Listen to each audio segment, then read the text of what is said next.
धर्म संस्कार र संस्कृतिको सङ्गम ज्ञान सागर युट्युब च्यानल। ज्ञान सागर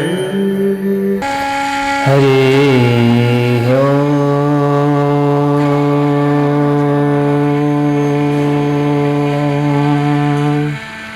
वन्दे वन्दारुमन्दारम् वृन्दावन विनोदिनम् वृन्दावन कलानाथं पुरुषोत्तममद्भुतम् कृष्णाय वासुदेवाय हरये परमात्मने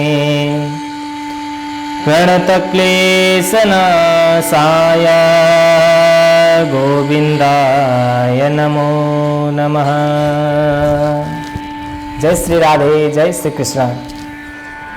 ज्ञान सागर युट्युब च्यानललाई हेरेर बसिरहनु हुने तपाईँ सम्पूर्ण पवित्र मनहरूमा आज पनि हामी पुरुषोत्तम मास महात्म्यका दिव्य प्रसङ्गहरू लिएर उपस्थित बनिसकेका छौँ। समादरणीय भक्त सज्जन, हामीले 2083 साल जेठ महिनाको 3 गतेदेखि लिएर असार 1 गतेसम्म पर्न गएको यो पुरुषोत्तम भगवानको अत्यन्तै प्रिय महिना, जसलाई तपाईँ हामी मलमास भनेर भन्छौँ, यसलाई पुरुषोत्तम मास पनि भनिन्छ। किनभने स्वयं भगवानले यसलाई रक्षा गर्नुभएका कारणले गर्दाखेरि यसलाई पुरुषोत्तम मास भनेर भनिन्छ। पुरुषोत्तम भगवानले स्वयं आफ्नो शक्ति प्रदान गर्नुभयो।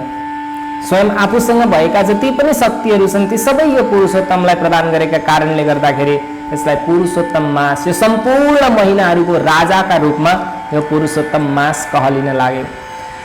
र यही पुरुषोत्तम मासको महात्म्य हामी हजुरहरूलाई प्रत्येक दिन बिहान 7 बजे श्रवण गराइरहेका छौँ। र आज पनि हामी यो बिहानको सुनौलो बिहानी सँगसँगै हजुरले आफ्ना घरका सम्पूर्ण कार्यहरूलाई पूर्ण गरिसके पश्चात पुरुषोत्तम मासको महात्म्यलाई श्रवण गर्नका लागि उपस्थित बनिसक्नु भएको छ।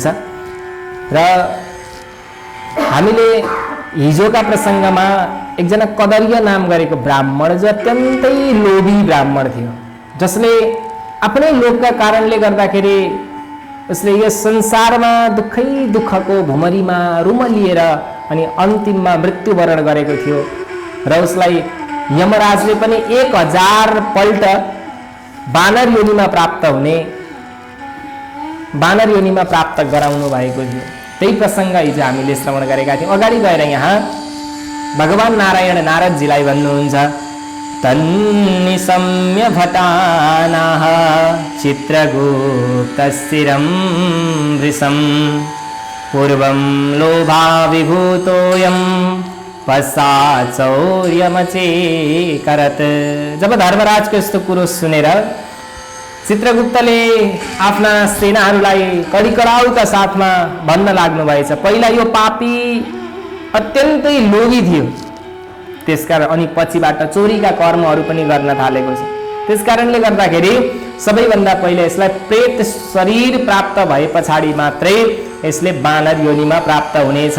त्यसकारणले गर्दा यसले पहिले प्रेत योनि प्राप्त हुनेछ भनेर जब यसरी आज्ञा गर्नुभयो, त्यस पछाडि यहाँ नारायण भगवान भन्नुहुन्छ, तथा चक्रुर्भटा शीघ्रं ताडयन्तस्तं द्विजं प्रेतत्वं प्रापित पूर्वं कानने विफले द्विजः। सेनाहरूले जब चित्रगुप्तको आज्ञा अनुसार तुरुन्तै नै त्यस्तै गर्न लाग्नु भएछ। त्यस लोभी ब्राह्मणलाई पिट्ता गरेर अनेक प्रकारले दुःख दिएर एउटा जङ्गलमा प्रेत बनाएर राखिदिन लाग्नु भएछ। जब त्यो प्रेत योनिमा प्राप्त भयो, निर्जले बहुकालम च प्रेत योनिमा वाप्नुयाः सुत्रिभ्याम व्याकुलो त्यन्यम बभ्राम गहने बने। अनि त्यो अत्यन्तै लोभी ब्राह्मण प्रेत योनिमा प्राप्त भइसके पश्चात धेरै समयसम्म कतै पनि पानी नभएको त्यो बाक्लो वनमा भोक र प्यासले पीडित भएर डुल्न लाग्यो, भोक र प्यासले पीडित बन्न लाग्यो, अत्यन्तै व्याकुल भएर भड्किन लागेछ। यसरी प्रेत योनिमा प्राप्त हुने सारा दुःखहरूलाई भोगिसके पश्चात फल चोरी गरेको पापबाट उत्पन्न हुने योनि जुन छ, जसलाई बानर योनि, त्यही बानरहरीमा ऊ प्राप्त भयो। दिव्य कालाञ्जरे शैले जम्बुखण्ड मनोहरे सुशीतल जल छाये फल पुष्प समन्विते। अत्यन्तै शीतल जल भएको र ठुला ठुला वृक्षहरूले छाया प्रदान गरिरहेको, फलफुलहरूले भरिएको त्यस्तो जम्बुखण्डको मनोहर अत्यन्तै सुन्दर कालाञ्जर पर्वत नामको पर्वतमा देवराज इन्द्रले बनाएको अत्यन्तै उत्तम एउटा कुण्ड रहन गएको थियो। त्यही मानसरोवर अत्यन्तै पुण्य सज्जनहरूले पनि धेरै ठुलो तपस्या गरेर मात्रै त्यो कुण्डको जलद्वारा स्नान गर्ने अवसरलाई प्राप्त गर्ने त्यस्तो एउटा अत्यन्तै पुण्यवान त्यो कुण्डका नजिकै उसले जन्मलाई प्राप्त गर्यो, जसलाई मृगतीर्थ भनेर भनिन्छ। त्यो मृगतीर्थमा उसले जन्मलाई बानरको योनिमा जन्मलाई प्राप्त गर्यो। जुन मृगतीर्थमा गएर पितृहरूका लागि पिण्डदान आदि कर्म गर्यो भने पितृहरूले पनि मुक्ति गतिलाई प्राप्त गर्छन् भन्ने शास्त्रीय मान्यता रहेको अत्यन्तै पवित्र स्थानमा उसले जन्मलाई ग्रहण गर्यो, जसलाई मृगतीर्थ भनेर भनिन्छ। भने पछाडि यहाँ नारदजीले फेरि प्रश्न गर्नुभयो, प्रभु त्रैलोक्य पावने रम्ये मृगतीर्थे कथम कपि अवासम करो दृष्टम पाप कोटि समन्वित। त्यस्तो पापी त्यो कदर्य नाम गरेको ब्राह्मण जसले जीवनमा पुण्य कर्म कहिल्यै गरेन, केवल पाप कर्मका कारणले गर्दा ऊ यस संसारमा भौतारिरह्यो, तर त्यस्तो पापीले पनि बानरको योनिमा प्राप्त हुँदाखेरि किन त्यस्तो पुण्यवान त्यो मृगतीर्थमा जन्मलाई प्राप्त गर्यो प्रभु? त्यसमा के कारण छ त्यो बताइदिनुहोस्। भावादृशम न गोप्यम हि स्वशिष्येषु कदाचन। हे प्रभु यसको भाव के छ त्यो मलाई बताइदिनुहोस्। भनिसके पश्चात यहाँ सुतजी महाराज सौनकादि 88,000 ऋषिहरूलाई भन्नुहुन्छ, एवं सन्नोदित विप्रा नारदेन तपोनिधि उवाच परम प्रीत सत्कुर्वन् नारदं मुनि। त्यस पछाडि यहाँ सुतजी महाराज भन्नुहुन्छ, हे ब्राह्मण हो, यस्ता प्रकारले नारद मुनिद्वारा सोधिएकाले अत्यन्तै प्रसन्न भएका तपोनिधि तपस्याका खानी भगवान नारायणले नारद मुनिलाई सत्कार गर्दै यस्ता दिव्य कुराहरू भन्न लाग्नुभयो। यहाँ भगवान नारायण भन्नुहुन्छ, कश्चिद् वैश्यो महानासिन नाम्ना वै चित्रकुण्डल तत्पत्नीं तारका नाम्नी पातिव्रत्य परायण। कुनै समयमा चित्रकुण्डल नाम गरेका एकजना अत्यन्तै धनाढ्य वैश्य व्यक्ति रहेछ। पतिव्रता धर्ममा परायण रहने तारका नाम गरेकी उनकी एउटी पत्नी रहेछिन्, अत्यन्तै सुन्दरी, जो पतिव्रत्य धर्ममा आश्रित रहने वाली त्यस्ती एउटी पत्नी रहन गएकी थिए। दुवै पति पत्नीले भक्तिपूर्वक पुरुषोत्तम महिनाको सेवा गरे, व्रत गर्ने भएका ती दुवैको व्रत गर्दा गर्दै पुरुषोत्तम महिना पनि पूर्ण भएर गएछ। 1 महिना बित्यो अनि अन्तिम दिन आए पछाडि अनेक प्रकारका ब्राह्मणहरूलाई चित्रकुण्डलले निमन्त्रणा गर्नुभएछ। निमन्त्रणा गरिसके पश्चात सबै ब्राह्मणहरू पनि त्यहाँ आउनुभयो। पुरुषोत्तमको उद्यापन विधि गर्नका लागि वेदाङ्गमा पारङ्गत भएका त्यस्ता विद्वान गुरुहरू आउनुभयो अनि सबै दुईजना दम्पतिहरूलाई पनि बोलाउनु भयो। सबैलाई भोजन दक्षिणा पनि प्रदान गर्नुभयो, भोजन पनि प्रदान गर्नुभएछ। त्यतिखेरै त्यो कलर्य नाम गरेको ब्राह्मण चाहिँ त्यहाँ जाँदाखेरि धनलाई प्राप्त गर्न सकिने रहेछ भन्ने विचार गरेर ऊ पनि नबोलाइकन त्यो पुरुषोत्तमको उद्यापन भएका ठाउँमा गएको रहेछ। अनि त्यो उद्यापन भएका ठाउँमा गएर उसले आँखाभरि आँसु पार्दै बिलौना गाउँदै भन्न लागेछ, अत्युग्र दाने स्थान विप्रान सपत्नी कानतो सयत तुष्टेषु तेषु सर्वेषु भूयसिम दक्षिणामदात्। हे भगवान, हजुरले त अत्यन्तै ठुला प्रशस्त दानले यी दम्पतिहरूलाई सन्तुष्ट पार्नुभयो। ती सबै सन्तुष्ट भएर प्रसन्न भए पछाडि सबैलाई भूयसी दक्षिणा पनि प्रदान गर्न लाग्नुभयो। हौ, हजुर त अत्यन्तै पुण्य गर्नेवाला पुण्यात्मा हुनुहुँदो रहेछ प्रभु, अत्यन्तै धेरै पुण्यात्मा हुनुहुँदो रहेछ। यस्तो पुरुषोत्तम महिनाको उपासना त कहाँ जो कहिले गर्न सक्छ र प्रभु? उसले पनि भोक गर्दै भन्न लागेछ, हे चित्रकुण्डल, हे वैश्यहरूमा श्रेष्ठ, तपाईले पुरुषोत्तम महिनाको व्रत उद्यापन त बडो विधानका साथमा धुमधामले राम्रोसित गर्नुभयो। यस्तो त पृथ्वी तलमा कहीँ पनि कसैले गरेको छैन होला। आज तपाईँ परिपूर्ण हुनुहुन्छ प्रभु, हर तरहले भाग्यवान हुनुहुन्छ, किनभने पुरुषोत्तम महिनाको उपासना गर्ने व्यक्ति कहिले पनि अभाग्यवाला हुँदैन, ऊ त भाग्यमानी बन्छ प्रभु। जुन दैवले मिलेर तपाईँ जस्तो हरिभक्तलाई आज दैवको कृपाद्वारा तपाईँका बाआमाले आफ्ना घरमा प्राप्त गर्नुभएछ, तपाईँका बाआमा पनि धन्य हुनुहुन्छ। धन्यो धन्य तरश्चाहम मासश्री पुरुषोत्तमे। यो पुरुषोत्तम महिना त झन् धन्य भन्दा पनि धन्य छ प्रभु, जसको व्रत गर्ने मनुष्य यस लोक र परलोकमा पनि शुभ फल प्राप्त गर्छ। आज त्यस्तो पुरुषोत्तम भगवानको उपासना तपाईँ गर्दै हुनुहुन्छ, 1 महिनासम्म व्रत गरेर, अनि तपाईँले आज पुरुषोत्तम महिनाको उद्यापन गर्दै हुनुहुन्छ प्रभु। तिमीले गरेको पूजा देखेर त म चकित भएँ। हे घोरी र प्रशस्त दान गर्न सक्ने दाता, प्रसन्नतापूर्वक अरू नबोलाएका ब्राह्मणहरूलाई पनि थुप्रै थुप्रै धन दिनुभयो। तपाईँले जति मागेको छ त्यति सबै प्रदान गर्नुभयो, तर म दुखीलाई भने केही पनि प्रदान गर्नु भएन प्रभु। धुमधामका साथमा हजुरको पूजा पनि देखेँ मैले। अब सबैलाई धन दिनुभयो, जसलाई जेको आवश्यकता थियो त्यही प्रदान गर्नुभयो, तर म दुखीलाई भने हजुरले केही पनि प्रदान गर्नु भएन प्रभु। त्यस कारणले गर्दा मलाई पनि केही धन प्रदान गर्नुहोस् न। म पनि हजुरका घरमा केही धनको इच्छाद्वारा यहाँ हजुरका घरमा आएको छु, मलाई पनि केही दिनुहोस् भने पछाडि ती वैश्यले जति चाहिएको धन थियो त्यो सबै धन प्रदान गर्नुभएछ। अब त्यो धनलाई लगेर हतार उसले हराउँछ कि भनेर लगेर भूमिमा गाडी दिएछ। यसरी उसले पुरुषोत्तम भगवानको पूजा पनि देख्यो, अनि त्यहाँ गएर प्रसादलाई पनि ग्रहण गर्यो र पुरुषोत्तम महिनाको अत्यन्तै ठुलो प्रशंसा गर्न लाग्यो। यसरी सुतजी महाराज भन्नुहुन्छ, दर्शनात् स्तवनात् वापी धनलोभ कृतादपि दुष्ट शाखा मृगस्यापि जातम सतीर्थ सेवनम। सुतजी भन्नुहुन्छ, दर्शनले, प्रशंसाले अनि धनका लोभले गरिएको पनि प्रभावले दुष्ट त्यो ब्राह्मणलाई उत्तम तीर्थको वास प्राप्त भयो।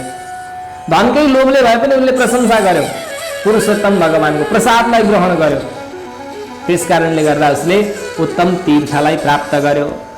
यहाँ नारदजी भन्नुहुन्छ, सुशीतल जले ब्रह्मन् स्निग्ध छाये मनोहरे सद्वृक्ष मण्डितेरण्ये तस्थिते कारणं वदा। हे प्रभु, राम्रा राम्रा रुखहरूले शोभिएको अनि असल शीतल जल रहेको अनि मनै हरण गर्नेवाला अत्यन्तै बाक्लो छाया भएको जङ्गलमा त्यसले बास पाउनुको कारण चाहिँ के हो त?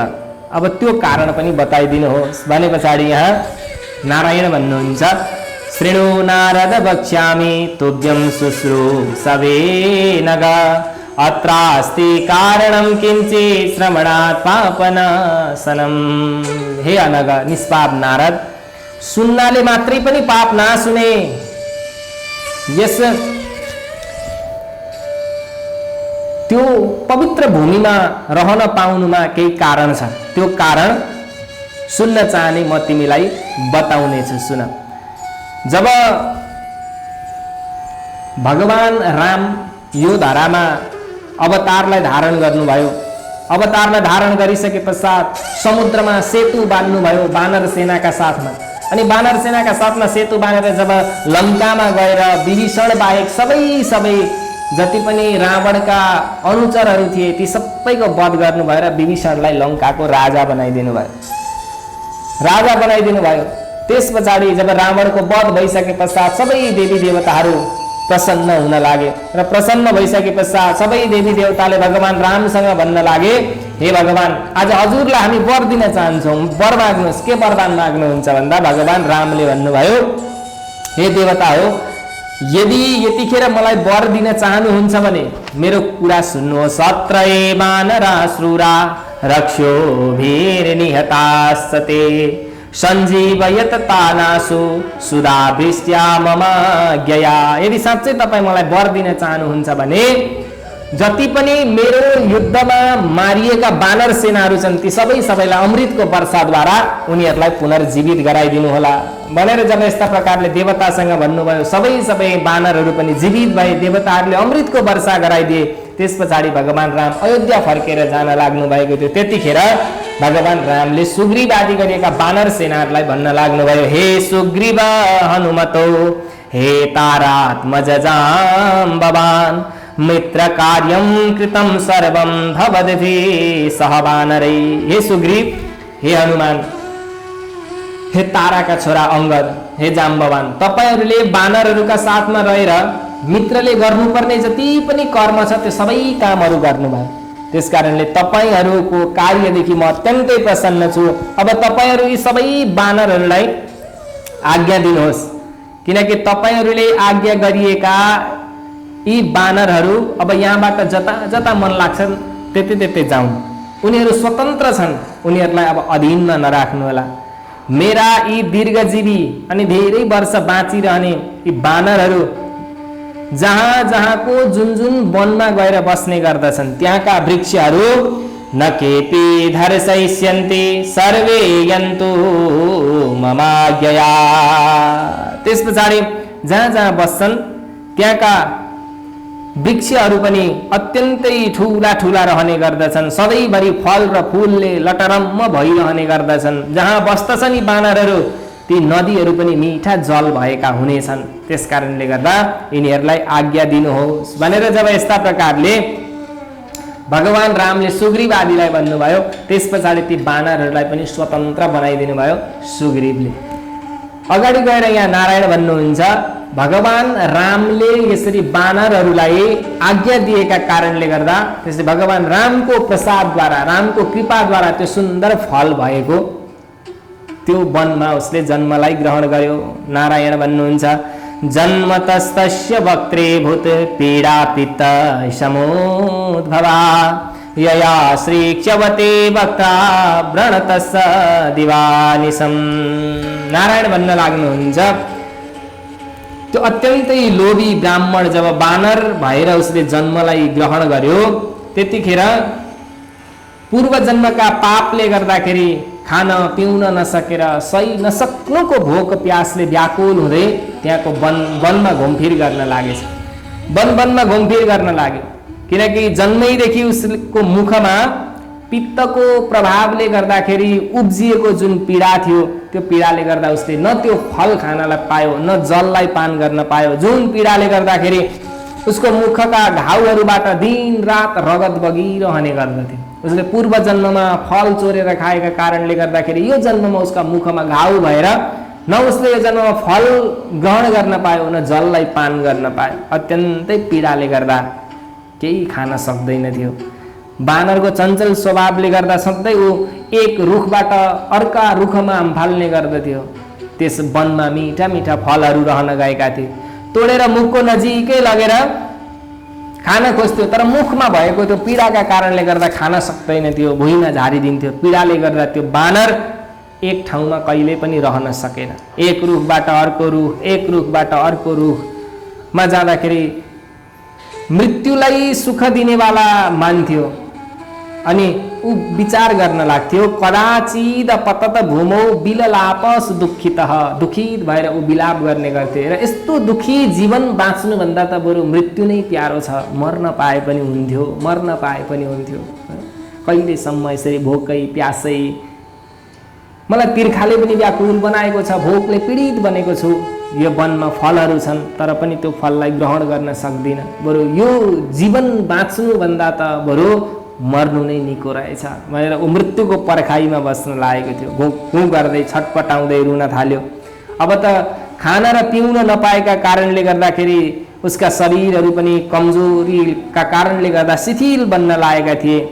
शरीरमा भएको अनि मुखमा भएको त्यो घाउका कारणले गर्दाखेरि ऊ व्याकुल बन्न पुगेको थियो। अत्यन्तै ठुलो दुःखलाई उसले प्राप्त गर्यो। दिनौँ भोकै प्यासै रहन दैव संयोगले पुरुषोत्तम महिना आएछ। जब पुरुषोत्तम महिना प्राप्त भयो, पुरुषोत्तम महिनामा पनि त्यसै गरी अत्यन्तै दुःखले प्राप्त भएको, दुःखमा प्राप्त भएको त्यो बानरले कृष्ण पक्षमा जङ्गलमा विचरण गरिरहेका समयमा घुमफिर गर्दै गर्दाखेरि तिर्खाएको त्यो बानर कुनै एउटा कुण्डमा पुगेर पानी पिउनका लागि प्रयास गर्दै थियो। पानी पिउनका लागि प्रयास गर्ने क्रममा त्यो कमजोरी भएको शरीर, उसका खुट्टाहरू पनि ठाउँमा टेकिएनन्। त्यस पछाडि त्यो तलाउमा त्यो बाँदर भित्र पस्न लागेछ। जब तलाउमा भित्र पस्न लाग्यो, वृक्षान्तरम गच्छन् मध्ये कुण्ड मपी पतत सचिराय निराहार शिथिलेन्द्रिय जर्जरः। उसको शरीर शिथिल बनेका कारणले गर्दाखेरि त्यही भित्र ऊ प्रवेश गरेछ। अब त प्रवेश गर्यो, शरीर जब शिथिल भएका कारणले त्यहाँबाट निस्किन खोज्यो, तर केही गर्दा पनि निस्किन सकेन, केही गर्दा निस्किन सकेन। गतानि लुण्ठत कुण्डे मासे श्री पुरुषोत्तमे पञ्चमे दिवसे प्राप्ते मध्यन्दी नगते रवो। पुरुषोत्तम महिनामा त्यस कुण्डका भित्र बसेर ऊ कहिले यता पल्टिन्थ्यो, कहिले उता पल्टिन्थ्यो। त्यहाँबाट निक्लिने चेष्टा गर्दा गर्दै एक दिन, 2 दिन गर्दै ऊ 3 दिनसम्म त्यही कुण्डभित्र रहिरहन लागेछ। र त्यही कुण्डभित्र रहेका कारणले गर्दाखेरि सद्यो दिव्य वपु प्राप दिव्याभरणभूषितम् इन्दीवरदलश्यामं कोटिकन्दर्पसुन्दरम्। जब 3 दिन पूर्ण भयो, 3 दिन पूर्ण भइसके पश्चात उसका आँखाहरू आकाशतिर गएछन्। आकाशमा त एउटा सुन्दर रत्नै रत्न जडिएको विमान आइरहेको रहेछ। त्यो विमान आइरहेको रहेछ, ऊ के आउँदैछ भनेर हेरिरहेको थियो। त्यो विमान अचानक आएर त्यो बानरका नजिकै रहन लाग्यो। जब त्यो बानरका नजिकै रहन लाग्यो, त्यस पछाडि त्यहाँबाट भगवान श्रीकृष्ण, भगवान पुरुषोत्तमका पार्षदहरू निक्ले। अनि पार्षदहरू निक्लिएर उसलाई हातमा समातेर दिव्य रूपलाई धारण गराउनु भयो। ओ जब भगवानका पार्षदहरूको स्पर्शलाई प्राप्त गर्ने बित्तिकै त्यो बानर शरीरलाई त्याग गरेर उसले दिव्य रूपलाई धारण गर्यो। हस्ते कृत्वा पुरस्तस्थौ गीतवाद्यादि तत्परा एवं वैभवमालोक्य चित्रन्यस्तैवाभवत्। जब यसरी भगवानका पार्षदहरूको स्पर्श मात्रै पायो, उसले दिव्य शरीरलाई धारण गर्यो। अनि भगवानका पार्षदहरूले उसलाई विमानमा राख्न लाग्नुभयो। त्यतिखेर ऊ अचम्ममा परेछ। अचम्ममा पर्दै ऊ विचार गर्न लाग्यो। विस्मयं परमं यातो महापापस्य मे कुतः एतत् पुण्यतमस्यैव योग्यं वैमानिकं सुखम। यो त पुण्यात्मालाई मात्रै योग्य, यो त स्वर्गीय विमान आज म जस्तो पापीलाई कसरी र कहाँबाट प्राप्त भयो भन्ने यस्तो सोच्दै अत्यन्तै आश्चर्यचकित हुन लाग्यो। त्यस विमानका सामु उभिसके पछाडि कुनै अप्सराले त्यसका उपर चन्द्रमा जस्तो सेतो छाता उडाउन लागिन्। अनि त्यस्तै गरेर 2 अप्सराले आएर उसलाई पंखा हम्किन लागिछिन्। त्यो देखेर अत्यन्तै चकित हुन लाग्यो। मनमा नै सोच्न थाल्यो, यो के हो?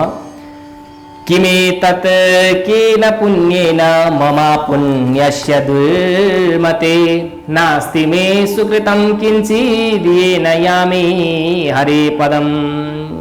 यो के हो? म जस्तो दुष्ट पापीलाई कुन पुण्यले आज यो सब प्राप्त भयो? मेरो त यो संसारमा पुण्य भन्ने केही पनि छैन। जुन पुण्यले म अहिले हरि भगवानको परमधाम जान सकौँ, त्यस्तो कुनै पुण्य छैन। तर पनि आज मलाई के कारणले गर्दा यो प्राप्त भयो?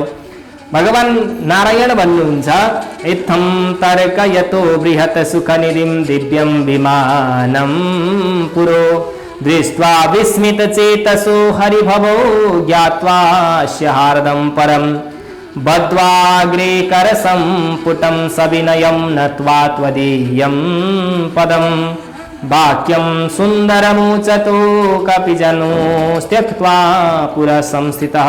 यस्तो तर्क वितर्क गरिरहेको त्यो कदरियाले सुखको अत्यन्तै ठुलो खजाना त्यो दिव्य विमानलाई अगाडि देखेर चित्तमा आश्चर्य मान्दै छक्क पर्न लागेछ, अकमक्क पर्न लागेछ। तब हरिका पार्षदहरू पुण्यशील सुशीलले उसको हृदयको त्यो अत्यन्तै ठुलो अभिप्राय, अत्यन्तै ठुलो भाव जानेर आफ्ना आफ्ना दुवै हात जोडेर विनयपूर्वक अत्यन्तै नम्र भएर अगाडि उभिएर उसको पाउमा ढोगेर त्यो बानरको जुनी त्यागेर दिव्य देह भएर उभिएको त्यस कदरियालाई अत्यन्तै सुन्दर वचन भन्न लाग्नुभयो भनेर यहाँ भगवान नारायणले नारदलाई श्रवण गराउनुभयो। समादरणीय भक्त सज्जन, अब भगवानका पार्षदहरू पुण्यशील र सुशीलले त्यो कदरियालाई कस्ता प्रकारका शब्दद्वारा सम्बोधन गर्नुहुनेछ, के भन्नुहुनेछ, त्यो हामी भोलि बिहान 7 बजे हजुरहरू समक्ष फेरि अर्को 29औं अध्यायको प्रसङ्ग लिएर उपस्थित बन्ने नै छौँ। समादरणीय भक्त सज्जन, जसले हामीलाई यो बिहानको समयमा यो सुनौलो बिहानी सँगसँगै आफ्नो अन्तर्हृदय भगवानमा समर्पण गरिरहनु भएको छ, प्रत्येक दिन जेठ 3 गतेदेखि लिएर आजका दिनसम्म नछुटाइकन हामीलाई श्रवण गरिरहनु भएको छ। यो बिहानको 7 बजे आफ्ना घरका सम्पूर्ण कार्यहरूलाई पूर्ण गरेर हजुरहरू आफ्ना घरका टिभीका अगाडि बसेर हामीलाई निहालिरहनु भएको छ। हाम्रो अन्तर्हृदय भगवान, आफ्नो अन्तर्हृदय भगवानमा समर्पण गरिरहनु भएको छ।